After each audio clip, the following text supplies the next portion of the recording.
และที่ผ่านไปนั่นก็คือการแสดงศิลปะจากศูนย์วัฒนธรรมเด็กเพื่อเป็นการสับเปลี่ยนพวกเขาใจบรรดาทานหับชมการแสดงจากพี่น้องสสเวียดนามจะมาในบทห้องเพลงเดี่ยวยิงในเพลงที่มีชื่อว่าบายกาวโฮจิมินห์ห้องโดยนางทันเฮียน Vâng, để thay đổi không khí, xin mời quý vị đại biểu cùng thưởng thức với ca khúc bài ca Hồ Chí Minh do ca sĩ Thanh Huyền trình bày. Xin chào đón chị Thanh Hiền xinh đẹp, xin mời.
Trời chen ly sang soi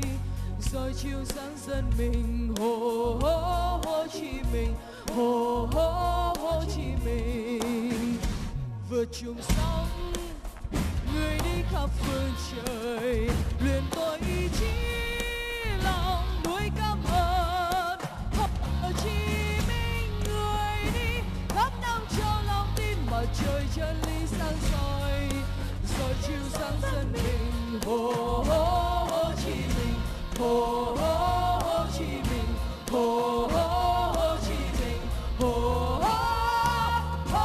Chí Minh na na na na na na na na na na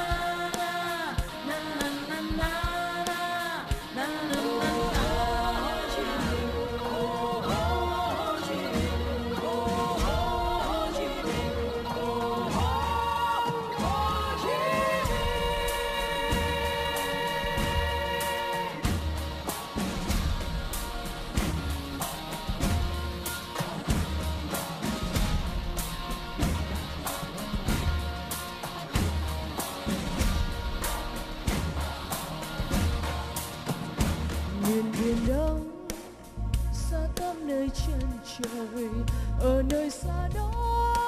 người dân đói nghèo từ đau thương người đi khắp năm cho lòng tin mặt trời chen ly sang soi chiều sáng dân mình Hồ Chí Minh Hồ Chí Minh vượt trùng sóng người đi khắp phương trời luyện tôi ý chí lòng nuôi cảm ơn Hồ Chí Minh người đi khắp năm cho lòng tin mà trời chen ly sang soi chiều sáng dân mình Hồ Chí Minh Hồ Chí Minh Hồ Chí Minh Hồ Chí Minh.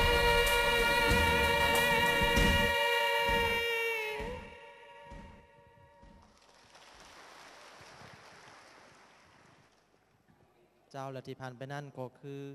การห้องเพลงจากพี่น้องจากสสเวียดนามและลำดับต่อไปนี้พวกเขาจะมาให้บรรดาทานหับชมการแสดงบทฟ้อนสายใจลาวเวียดนามซึ่งว่าบทฟ้อนนี้ก็เป็นบทฟ้อนหนึ่งที่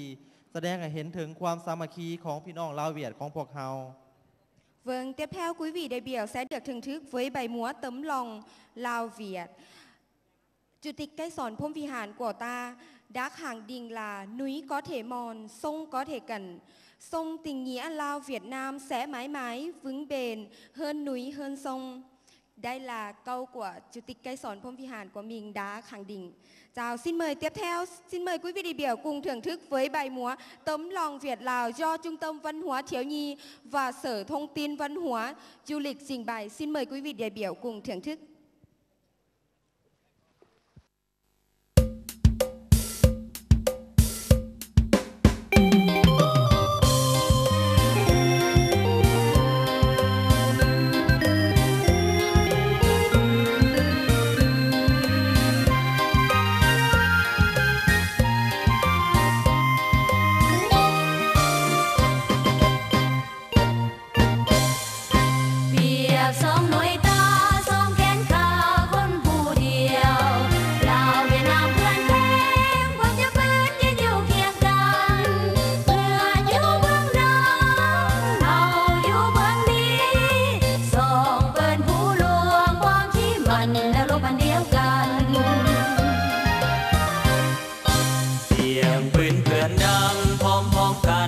องพวกเขา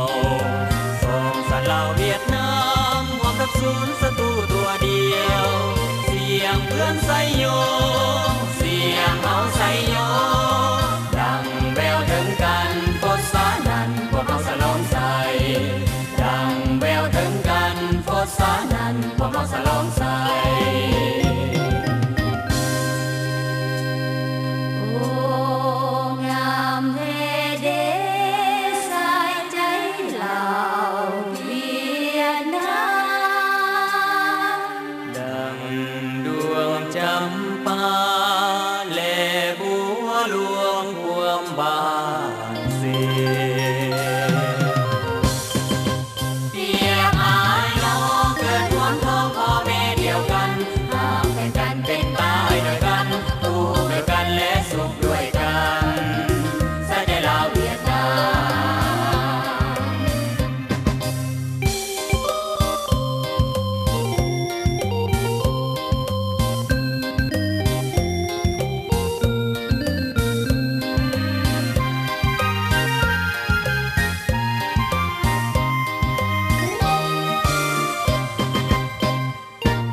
kết hứng mê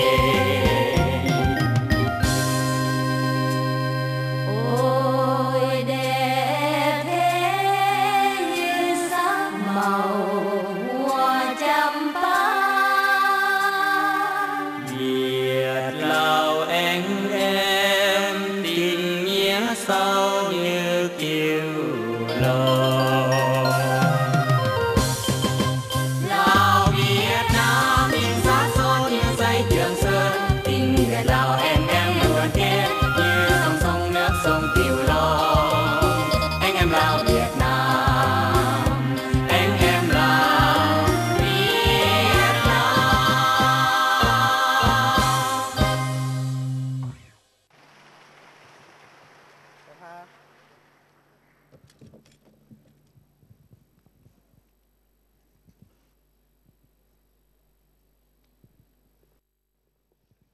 เจ้าและมื้อนี้ก็ถือว่าเป็นโอกาสที่ดีเนาะที่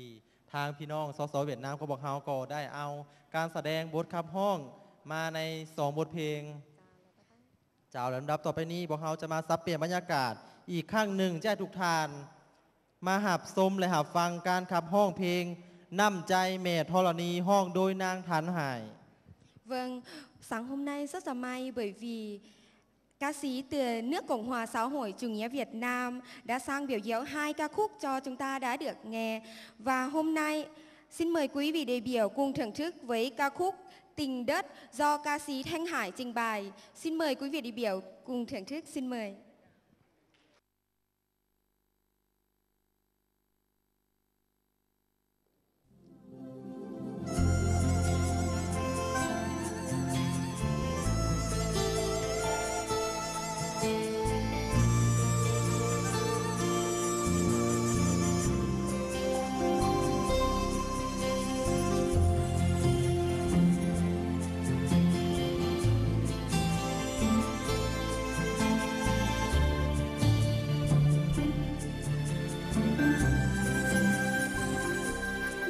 bạc màu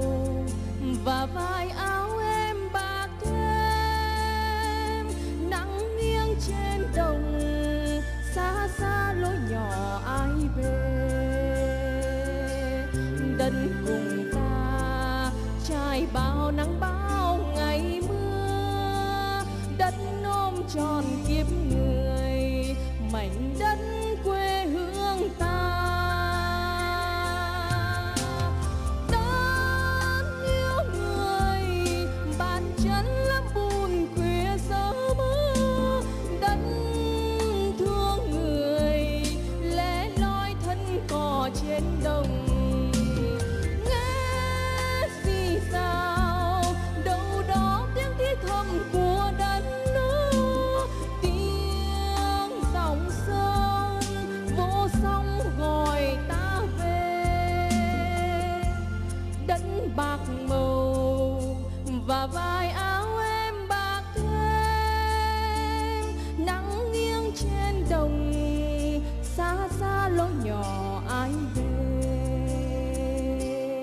đất cùng ta trải bao nắng bão ngày mưa, đất ôm tròn kiếp người mảnh đất quê hương ta.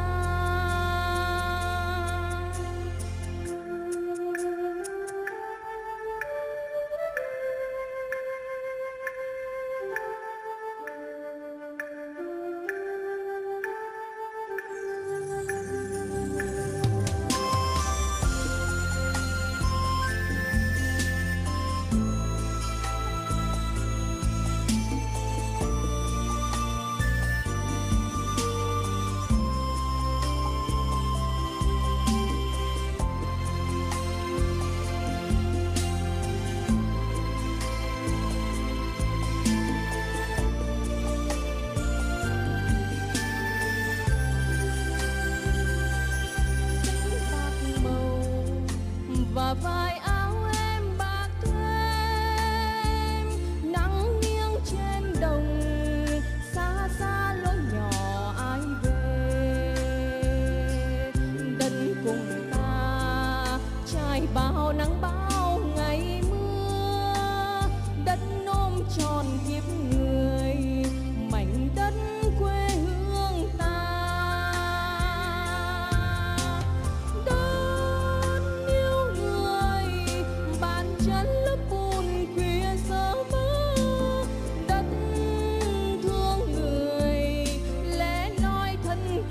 Trên đồng nghe gì sao đâu đó tiếng thi thầm của đất nước, tiếng dòng sông vô sóng gọi ta về. Đất yêu người bàn chân lớp bùn khuya sớm mơ, đất thương người lẻ loi thân cò trên đồng. Nghe gì sao đâu đó tiếng thì thầm của đất nước, tiếng dòng sông vô sóng gọi ta về.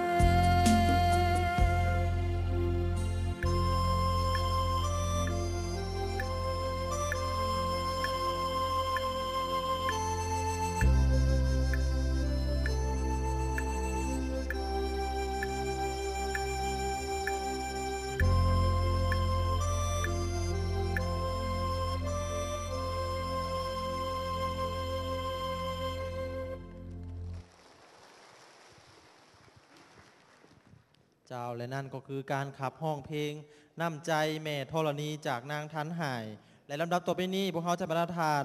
ไปหับชมการแสดงศิลปะจากศูนย์วัฒนธรรมเด็ก ซึ่งจะมาในบทฟ้อนน้ำใจเวียดลาว Vâng, xin cảm ơn hai ca sĩ đến từ nước Cộng hòa xã hội chủ nghĩa Việt Nam. Thương nhau mấy núi cũng trèo, mấy sông cũng lộn, mấy đèo cũng qua. Việt Lao hai nước chúng ta tình sâu hơn nước Hồng Hà Cửu Long. Đây là bài thơ của Bác Hồ Chí Minh của chúng ta đã từng nói. Và lời nói của Chủ tịch Cây Sòn Phom Vi Hàn. Trong lịch sử cách mạng thế giới đã có nhiều tấm gương sáng chói về tinh thần quốc tế vô sản. Nhưng chưa ở đâu và chưa bao giờ có sự đoàn kết liên minh, chiến đấu đặc biệt lâu dài và toàn diện như vậy. Đây là Bác Cây Sòn Phom Vi Hàn của mình cũng đã được từng nói. เจ้าขอเชิญประธานหับชมและหับฟังได้ขอเชิญ Vâng, tiếp theo xin mời quý vị đại biểu cùng thưởng thức với bài múa Tình Việt Lào. Xin mời quý vị đại biểu cùng thưởng thức, xin mời.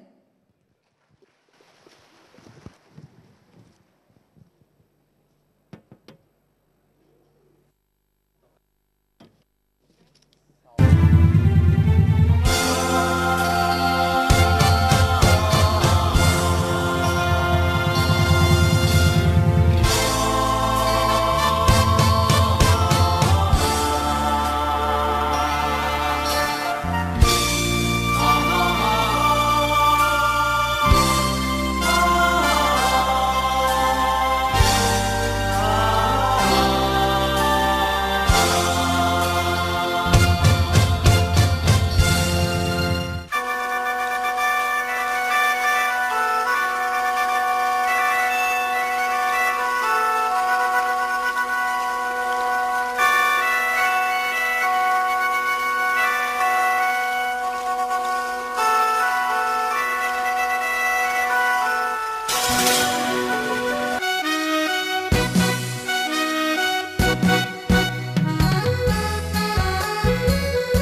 sơn